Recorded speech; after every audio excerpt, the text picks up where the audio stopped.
Weather with Storm Tracker 2 meteorologist Reale.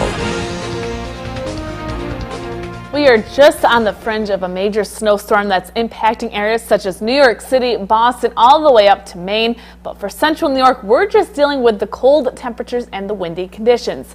Currently, we're at 15 degrees. Feels like 3 outside, though, with that wind out of the north-northwest at 10 miles per hour. Wind gusts all across the New England coast in the 30s to 40 mile per hour range, 46 miles per hour in Atlantic City, 43 in New York, 38 in Boston. We currently have a wind gust of 20 miles per hour. You factor in the heavy snow with that wind gust, we're talking about whiteout conditions all up and down the New England coast. But for central New York, weather does look quiet. We're seeing mostly cloudy skies and nothing on our Storm Tracker 2 live Doppler radar. Snow is finally making its way into the Capital District region. Albany reporting some very light snow, but it's having some difficult time reaching the ground as drier air is trying to move in. But the snow will be picking up in intensity across eastern parts of New York State as we go into the overnight. Putting the map into motion, you can see that heavy snow now making its way from the east to the west. Poughkeepsie heavy snow, light snow in Albany. Now this heavy snow is not impacting Utica at the time being. We will see some light snow showers for tonight, but the heaviest snow is well to our south and to our east. Heavy snow from Atlantic City up to New York City. You factor in those winds between 40 and 50 miles per hour. Whiteout conditions from Atlantic City to New York up towards Boston and eventually making its way up to the coast of Maine. So what does this mean for central New York? Well, for this evening, the weather does look quiet. Snow will stay off to our east. As we go throughout the overnight, some of the lighter bands are going to try and make its way into central New York after the midnight hour. But midnight tonight, heavy snow will be in Fulton, Montgomery, into Albany, down towards Poughkeepsie. But throughout the overnight, as the storm intensifies, we will see some light snow across central New York. So by 7 a.m. on your way to work, expect some light snow showers, but the heaviest snow will be staying to Albany, down towards Poughkeepsie. Now, by Monday afternoon, we quickly clear out as high pressure begins to build on in. We're going to see some sunshine Monday afternoon. As we head into Tuesday, another chance for some light snow showers. So snowfall totals through tomorrow afternoon. Again, a general 1 to 4 inches for Utica, Dodgeville, Cooperstown into Fulton, Montgomery counties, 4 to 8 inches. 8 to 14 inches plus for the capital region and down towards Poughkeepsie. So temperatures, the other big story, we're going to fall back to near 10 degrees tonight. Wind chills well below zero. Tomorrow we're really not going to make it out of the low 20s with the wind chills with that wind gust between 15 and 25 miles per hour wind chills in the single digits. Taking a look at your extended forecast as we go into Tuesday again, some light snow showers for both Tuesday into Wednesday. But any snow that falls is quickly going to melt. We're in store for quite the warm-up for Friday, Saturday, and Sunday. Temperatures in the upper 40s. So a big storm for the East Coast, but not for us. That's a first. Which is fine with me. I like being able to say that for once. I know. Mike Levin's up next with sports. We'll be right back. That most kids in our area are enjoying a snow day today. Yeah, we wanted to know what goes into the decision to either delay a school or maybe cancel classes altogether. And we have meteorologist Reale in live with us this morning, outside actually, with more on what goes into schools getting a snow day. Jill. Well, it actually takes more than just looking outside the window to determine if schools will be open or not. We got the inside scoop at Schenevus Central School. Hi there, good morning. We have a snow day for some. Be watching the bottom of your screen for the latest closings and delays. Let's take a look. It's the words kids all over love to hear, but they may not realize there's a lot that goes into deciding a snow day. The superintendent of Schenevus Central School says it all begins with a conversation with the director of transportation. Because we are so rural and we cover 70 square miles roughly, and well, you came over Crumhorn, and that was a nice road compared to some of the hills that some of our drivers have to take buses on. Burkhardt says the first step is to check with the area's road crews. They're also in contact with other nearby school districts.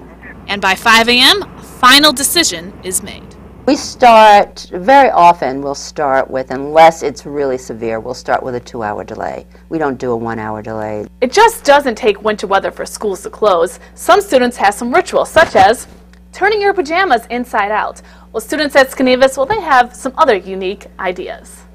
Do we put a fork in the freezer? Fork in the freezer. We flush an ice cube down the toilet. You put what down the toilet? An ice cube. Spoon under the pillow. That's gotta be uncomfortable. A little bit. Here's the one thing about it. Only one person has to do it. Yeah, because all three of us did it once and it didn't work. But this definitely works. Brandon says if all else fails, do the snow dance. Snow. And needless to say, their snow dance actually worked today. Skenevis is closed. Now for Utica schools, they used their last snow day today. So that means they have another snow day for the next month and a half. They're going to have to take away that Friday before Memorial Day. Now other schools around the area, they have 5 snow days, so they still have a couple to use for the next several months.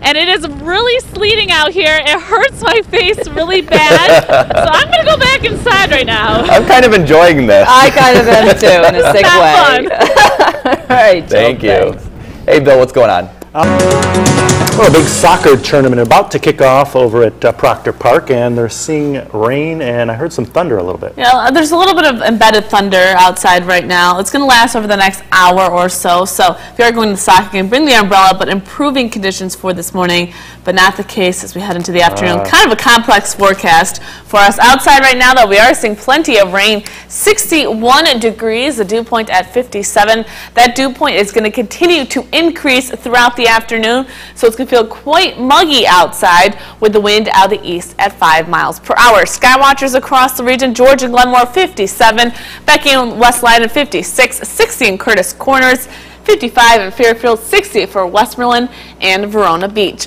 We've zoomed you in on our Storm Tracker 2 live Doppler to show you where the heaviest rain is right now. The rain is now located in Utica as well as just to the north of Rome near Remsen. Moving to the east, we'll move you down to the south. More in the way of heavy rain for Cooperstown as well as Milford, moving to the east as well. And we're also seeing some heavy rain to the north, now moving into Old Forge. So if you are camping this weekend, make sure you bring the rain gear because this is just round number 1. We will see another round of some showers and thunderstorms as we go into the afternoon. Put the map into motion. You can see this heavy rain has moved through central New York pretty quickly throughout the morning. It started around 7 o'clock and now is making its way to eastern New York. Quiet conditions back towards Buffalo. We may even see a few peaks of sun late this morning into the early afternoon, but we are going to keep an eye on round number 2. What exactly are we talking about? See the showers and some thunderstorms in Ohio. This will be pushing to the north and east into western Pennsylvania. As it does, it's going to set off a weak disturbance across the southern tier, setting off even more showers and thunderstorms. That will actually coincide with a warm front that's sitting over central New York that will help even more in the way of precipitation develop as we go into the afternoon and evening. Like I said, a complicated forecast for today, but along with the rain, we're going to see an increase in humidity. Check out these dew points. Detroit 70. Pittsburgh 68 degrees. Once you get dew points into the mid-60s to near 70, it is very uncomfortable outside. As that warm air begins to lift to the north and east, we will begin to see those dew points climb into the 60s, making it for not a comfortable day outside across central New York. So again, for this morning, the heaviest rain will be pushing on through. We will see a break in the action as we head towards the afternoon. The noon hour, the heaviest rain will be across the Adirondacks, but quiet conditions for the most part. Again, with the heat and humidity, pop-up showers and thunderstorms will develop throughout the afternoon and into the evening. The better bet is down to the south across the southern tier, but we will see our fair share of some showers and thunderstorms throughout the afternoon. Quiet for this evening, but as we go into Sunday, another round of some showers and some thunderstorms will develop for Sunday morning. But Sunday looks like the better of the 2 days. And what to expect for today? Again, that warm front is setting up right across the Mohawk Valley, so up north, you'll see the steady rain throughout the morning and afternoon. Temperatures near 60 degrees for this morning, maybe into the mid-60s for this afternoon. For the Mohawk Valley, we're right in between the two storms, so we will be between 70 and 80 degrees, humid with scattered showers and thunderstorms to the south as we go throughout the afternoon with temperatures near 80 degrees. But for the Mohawk Valley, for today, we're going to see temperatures climb into the mid-70s with those afternoon showers and thunderstorms redeveloping. And for tonight, showers and thunderstorms coming to an end for a brief period, but it's going to be warm outside. Keep those air conditioners on as we will only fall back to the mid-60s. Taking a look at your extended forecast, as we go into tomorrow, again, isolated shower or thunderstorm in the morning and early afternoon. Still humid, though. And then we will see some morning showers on Monday with some sun as we head towards Tuesday. And we just heard the skies open on Smith Hill. Heavy rain right now. Back to speaking of rain, on average, U.S. flooding kills how many people in a year? Well, we just saw a bunch of the last couple days. I'm going to go with the high number, 200. It's actually 150, and it's actually the #1 weather-related killer in the United States. So take the rain with a serious attitude. It's coming down right now. Oh, yes, it is. Thanks, Jill.